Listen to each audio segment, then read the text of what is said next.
I guess it all began poolside, the air slightly cooler than I expected. Looking from the top of the hotel, down towards the palm trees on Ocean Drive, looking out at the Atlantic, the furthest I had ever been from home. We were on holiday, so it was time for a beer.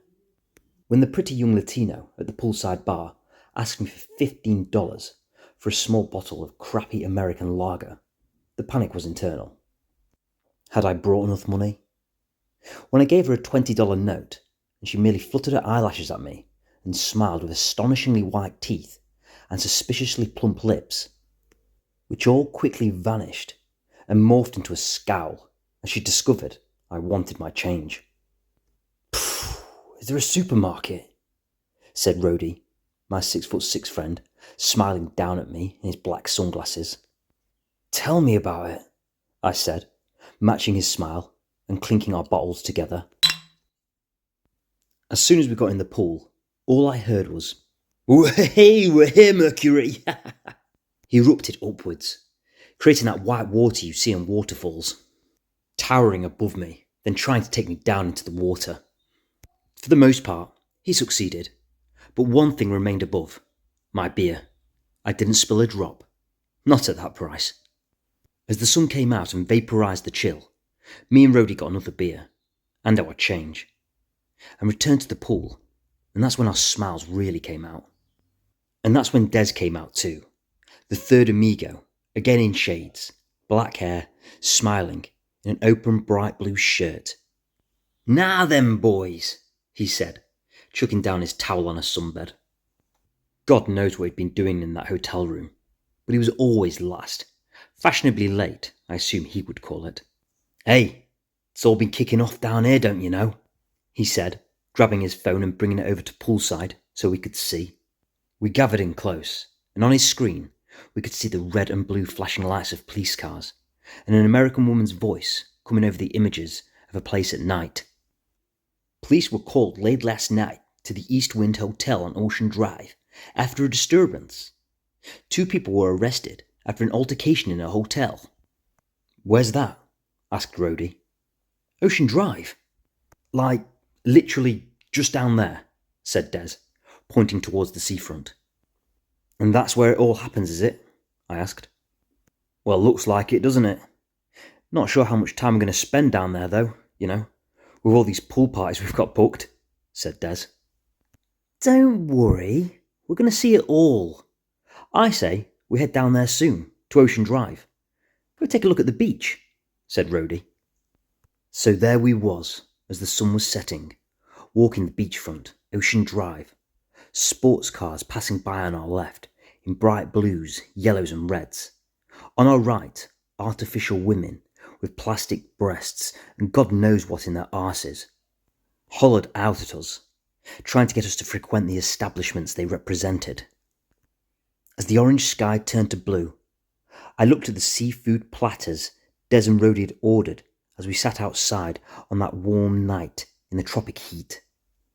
And I cooled myself with a glass of beer in some American measurement I didn't understand, but I liked. 2 pints, I would call it. And as that ice-cold beer dripped down my neck, the jet lag evaporated away. As my friends paid the unbelievable price for their food, wondering and working out what they owed when including taxes and tips, something never stipulated before ordering, we then made our way to the beach at night. The sand was perfect, and our sandals and sliders came off, and we listened to the sound of the ocean. There was not much passing through my mind, except I had come far to a place I thought I would never be, and that was pretty cool. It had been a long flight, and my friends' bellies were full, and nobody mentioned another word about another beer. So we headed back onto Ocean Drive, to our hotel, 1 block away, so the Americans do say. The next morning, after a good sleep, with our sun lotion on, we headed back out. The sun was unbelievable, so much so, where we was heading felt like an absolute necessity to me. It was a pool party, and I know where I needed to be, in the cool water with a cool beer. It was exactly what I expected.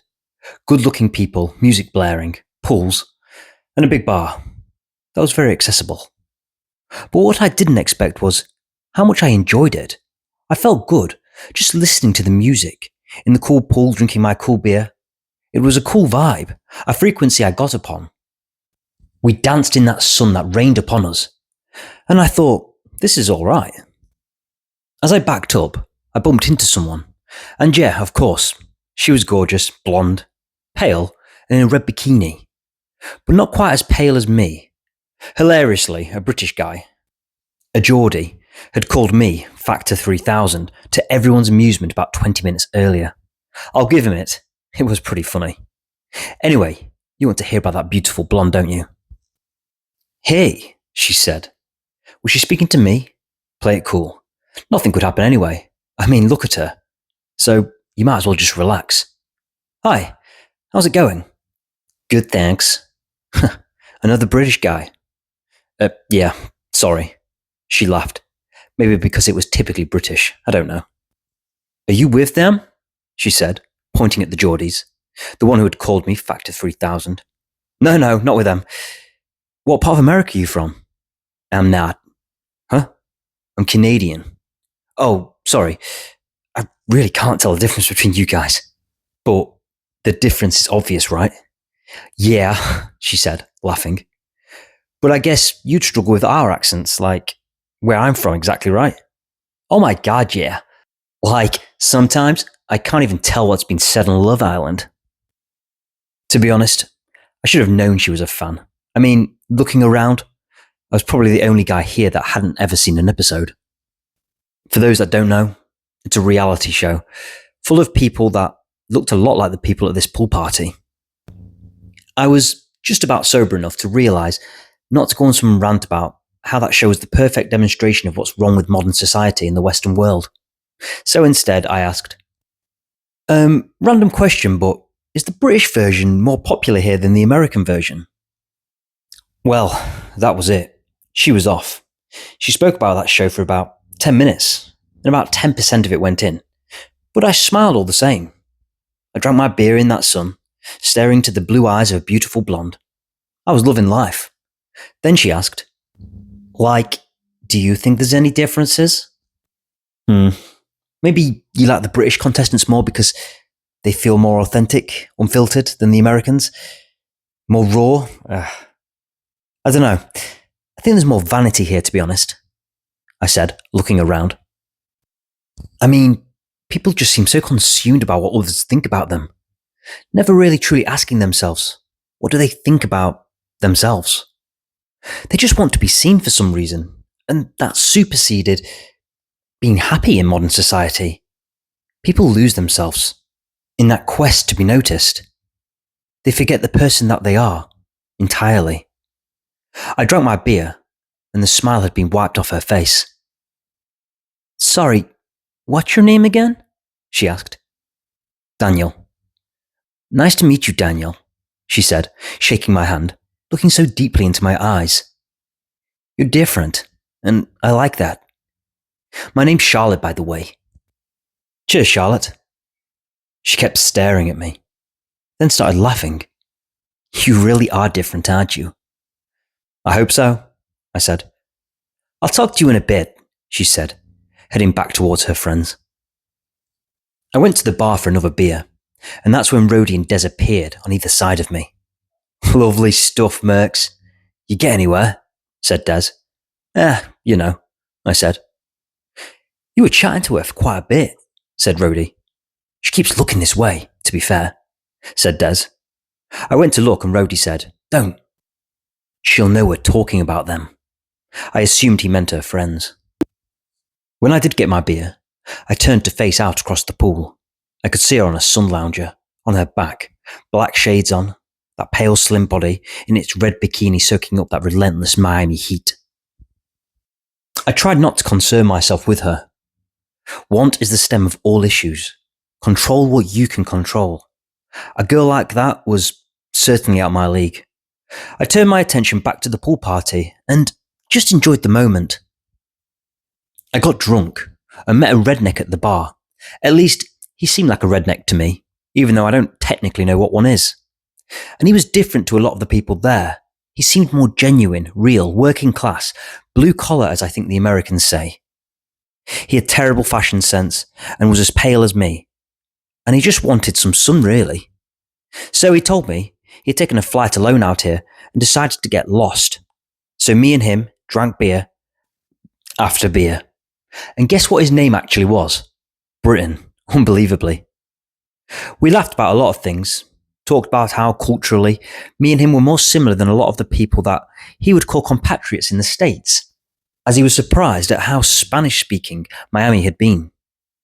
I mentioned how culture and identity is transcending traditional lines, but we managed to keep away from the politics, I think. I had just become old and wise enough to steer away from it because we was in the sun, drinking, music was on. Politics divides, and we wanted to unite, relax.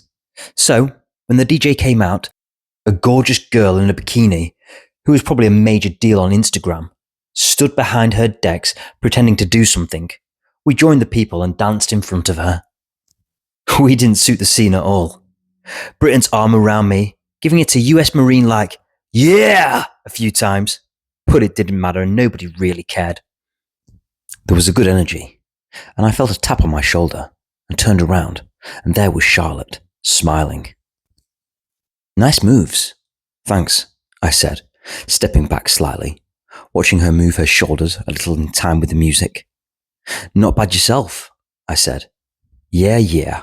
So, are you sure you don't mind dancing with all these shallow, vain, horrendous people? She said with a laugh. Oh, come on. I never said that. Yes, you did. No, I don't think so. We both laughed. Add my Insta, she said. I don't have it. She rolled her eyes. I should have known. Okay, what's your number? You want my number? Yeah. Sorry, is that so weird? She said. I kind of looked over my shoulder. I don't know why, but there was Britain, doing his own thing, courteously allowing me to shoot my best shot. I think that's what people say. I went over to my sun lounger, and there was Des, on his own. He'd been watching the whole thing poolside. Go on, Mercs. Good lad. She took my phone and typed in her number. So, when are you leaving? End of the week. Cool. Maybe one night, we meet on Ocean Drive? We could, have some fun. She said, smiling, handing back my phone and stroking my arm. Then she left and headed back to her friends. And suddenly, there was Britain's arm around my neck. My man Daniel, let's go. I think that was his version of good man. I think Britain had a pretty high opinion of me. But now, after witnessing a beautiful blonde asking for my number, it's fair to say he had an overvalue on me. The DJ finished her set, and it was time to leave the party. As I returned to Des and Rhodey, they handed me my things. Bloody hell, Mercs, said Rhodey. I thought he was going to get that hillbilly's number instead. Des erupted into laughter and patted me on the back. Great works, Mercs. We headed back to our hotel, on the boulevard, I think it's called that, and stopped by some restaurant, sobered up on some classic American food, burgers and fries and such, and some cold water. As we walked into our hotel, the sun was setting. We was beat, as the Americans say. After a cold shower, I laid essentially naked on my bed.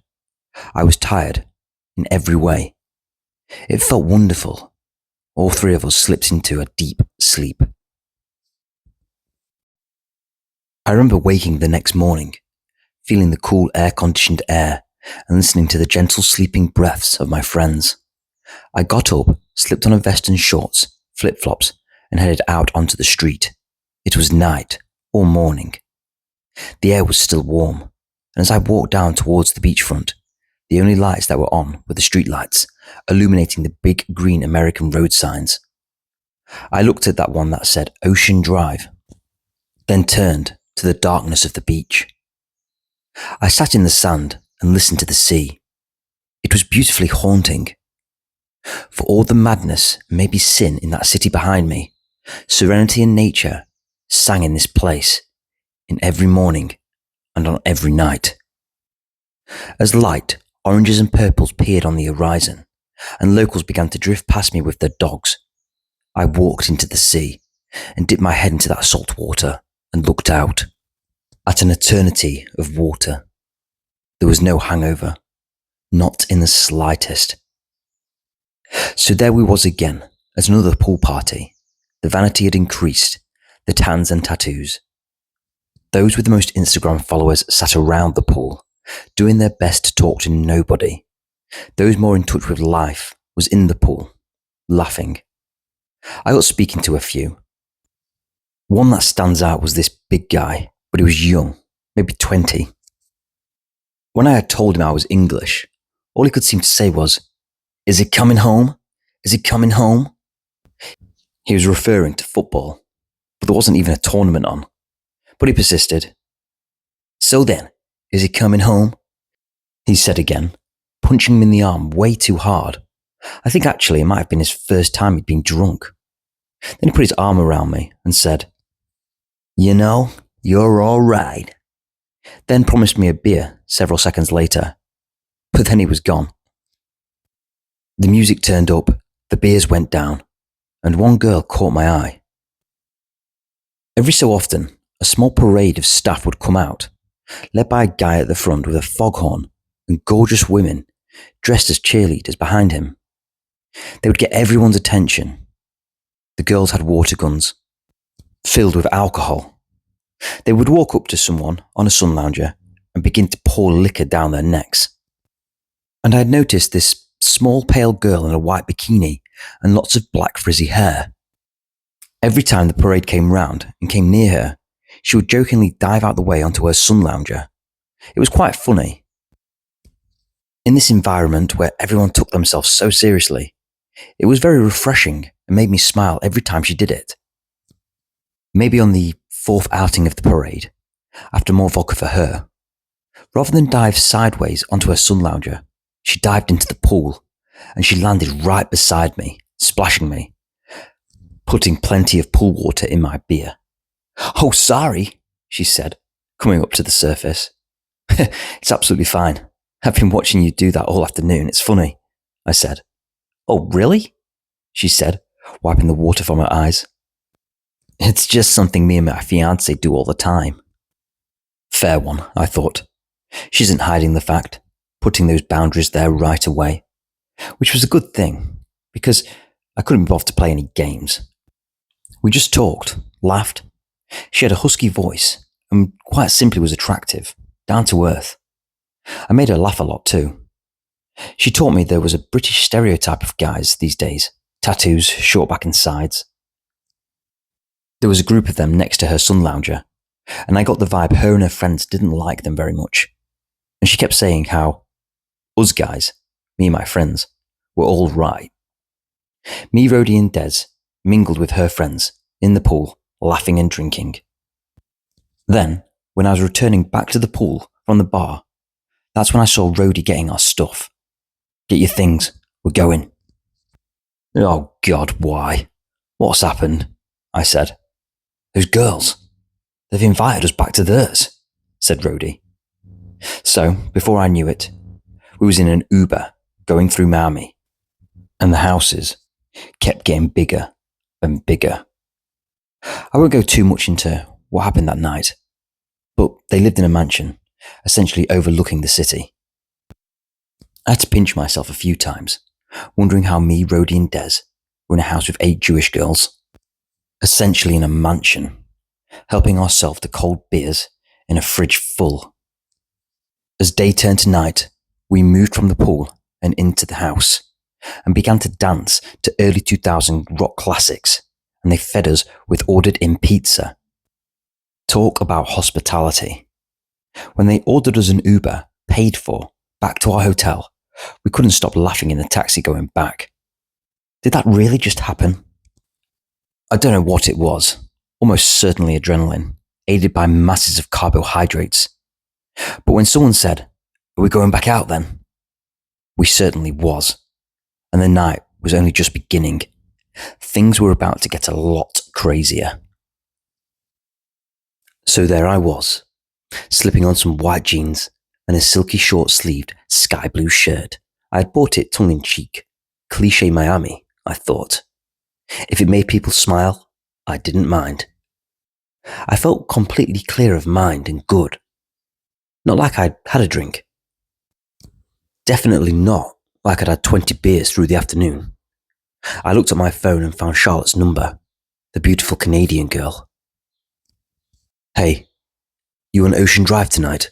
I messaged, keeping it simple. "Right, come on, you two ready then?" came Des, coming out the bathroom, all freshened up. We'd been ready 20 minutes. And there we was, walking down Ocean Drive at night, feeling the warmth in the air, only interrupted by a light sea breeze and the sound of heavy bass and rhythm coming from the seafront bars.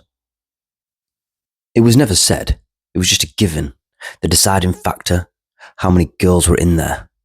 And we found a place with plenty. The only thing was, they were all in uniform. The US Navy was in town. I don't know how much I spent in there. I moved to bourbon. $20 a pop. Even buying one for a particularly confident sailor, guy. I must have been in a good mood. The vast majority of them, in white and blue uniform, were black, and they were really letting their hair down. And I was invited, arm in arm, jumping about to the music with a heavy bass. I guess when you spend weeks at sea, in heavy disciplined and regimented space, you really need to balance that book in your mind. I mean, these guys were really going for it. A lot of the girls, provocative in their dancing, but it wasn't really provocation. It was like letting off that pressure, a release. It always ended with a smile and a hug, regardless of how long that ass had been in your crotch. Believe it or not, I even had a dance-off with some girl, with a comrade circling us and clapping and wooing as we took turns at shifting shapes at each other. I remember glancing over at Rhodey and Tez at the bar, somewhere between mesmerised and bemused by what they were watching. Who won the dance-off? Everyone. At the bar, I checked my phone. Charlotte had replied 10 minutes ago. "Where are you now?" I messaged back. "Mangoes. Meet me outside in 5 minutes?" I texted back. There she was, standing on the street, her blonde hair now curled, in a red dress, low cut, revealing most of that slim body. Of course, she was more beautiful than I remember. "Charlotte," I said, stepping up to her and hugging her. I didn't feel anything back. "So, over an hour is 200. "What?" I said. "We can go back to your hotel, but I'll need the money first," she said. "Oh, I've got this completely wrong." "It's fine. You can have it, but it's 200, and we can do anything you want." She bit her lip slightly then, and looked so deeply into me with those beautiful blue eyes. A move she had perfected. She then turned around, and I couldn't help but be drawn in, looking between her shoulder blades, then down. She then looked at me, over her shoulder. "It can be all yours." I put my head down and sighed.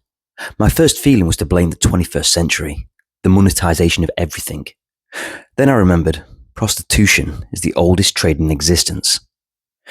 "Have a good night, Charlotte," I said, turning my back, going into Mango's, getting a strange look from the bouncers on the door. When I looked back, she was already gone. When I was offered some white powder by some guy at the bar, there wasn't much resistance. My mind was in a strange state, mostly wanting the good times to never end. I remember sitting behind some garbage bins, with the dealer helping me pour it onto my hand. As it was happening, I remember thinking very clearly, how the hell did I get here? Taking Sniff, literally 4 or 5 buildings down, from the place where they filmed the scene in Scarface where his friend's ripped apart by a chainsaw. I do not condone its use, but when I got back to that bar, I was dancing, really dancing, without a care in the world. And that's when a hand landed on my shoulder, and all I heard was, "I want what you got." He was a tall guy with a dark complexion. He looked South American, but sounded very American. He wore, like me, white trousers and a silky pink top, but there was nothing tongue-in-cheek. He was the genuine article. "Go get me what you got," he said, slipping $100 into my hand. I found the same guy outside, lingering around on Ocean Drive. I made another transaction, and he gave me 2 small bags. Again, as I walked in, the 2 bouncers gave me a funny smile. I guess they knew the guy I had just ventured off with. I bet they thought I was a right one. He was stood at the bar, smoking a cigar, which I didn't know was allowed. And as I approached, he got me a beer and himself a bourbon, handing the barmaid a 50, not caring about the change. As he turned to me, I noticed her smile remained. As I put the 2 bags in his hand, he looked up at me. "What the hell is this?" "It's the stuff." "Where's the rest of it?" "That's it. I mean, it's good." "I don't care. It's not enough," he said. "Try it." "Why'd you get so little?" he asked. I didn't know what the right amount was." "Where are you from?" "The UK." "I don't know how much you get in the UK, but this isn't enough." He was glaring at me now. And as my high began to dwindle, I realized something. I could be in real trouble. I had no idea who this guy was. He had money, and he seemed to be alone, or maybe he wasn't, which was more worrying. I didn't know. "I swear, if this ain't the best I ever had, I ain't gonna be happy. Do you understand?" I watched him walk off to the toilet. Eventually, I found Des and Rhodey and told them about my predicament, and they listened with wide eyes. Then, a hand landed on my shoulder. "Damn, man." He was back, and he was smiling. He pushed me to the dance floor, and my tension evaporated. He was loving it. "Go get us some more." Me and Willie, that was his name, spent all night back in his hotel room talking. I was taken in, and in those hours, we did a world tour of conversation. We panned the emotional and philosophical and humanist spectrum. It was all good, and that's why the change was so striking. It's been a real good night, Willie, but I'm getting tired. I think I best be heading out now." "What? Why the hell did you make me go get all this extra gear then?" he said, laying on his bed. "Oh, come on, man. I didn't make you get anything." He glared. It was then something clicked. He told me earlier how he'd had trouble a few nights earlier with the guy in this room, how he'd spent a night in jail, how he'd paid bail to get out. All those police cars down Ocean Drive Des had shown me on his phone a couple nights previous. It'd been Willie. And there'd been another thing. At about 4 a.m, just before the sun had rose, laid on his bed, close to tears, when the high had been low, where you open up your soul, he had told me, all his life, he'd never really had a friend. In that moment, as he bared his vulnerabilities, it seemed perplexing, as the endorphins by exterior means soaked our brains. But then, as orange light slipped through the hotel window and tiredness began to pain me, I noticed the bloodshot in the whites of his eyes, the realities and the facts that began to make me feel uneasy. The silence and the glare, uncomfortable. "Willie, honestly, man, it's been a great night." He didn't answer me. He looked up to the ceiling. I could see his eyes turn glossy. I was thinking about the door.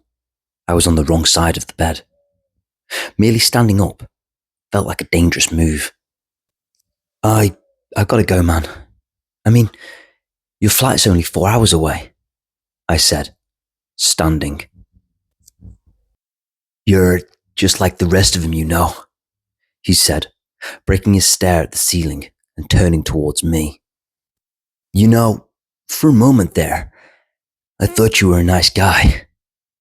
And that's what makes you the worst, he said, standing up between me and the door. You can just flick it on, make people like you. You're a con artist, an actor, selfish as they come, self-absorbed. So, you don't care about people because you'll always have them. And I hate that. He took the bag out of his pocket and put it to his nose. The universe, man. It's so messed up. Bad people get what they want. Someone like me who really cares? Nothing. Well, I ain't having it anymore. The thing is, Willie was quite a lot bigger than me, but I think his emotion got the best of him. Me, I was fighting from fear, for my life. I didn't trust this guy. This wasn't a fight. He was gone, off his head, and capable of anything. So I went to another place. A place his upset rage couldn't contend with. Something called survival. Maybe I took it too far. He wasn't moving on his bed, and the sheets had turned completely red. As I walked down Ocean Drive with the sun rising after being out all night, wearing filthy white jeans with blood on my knuckles, I thought very clearly, as far as nights out go, you ain't ever topping this. As I began to hear the sirens behind me.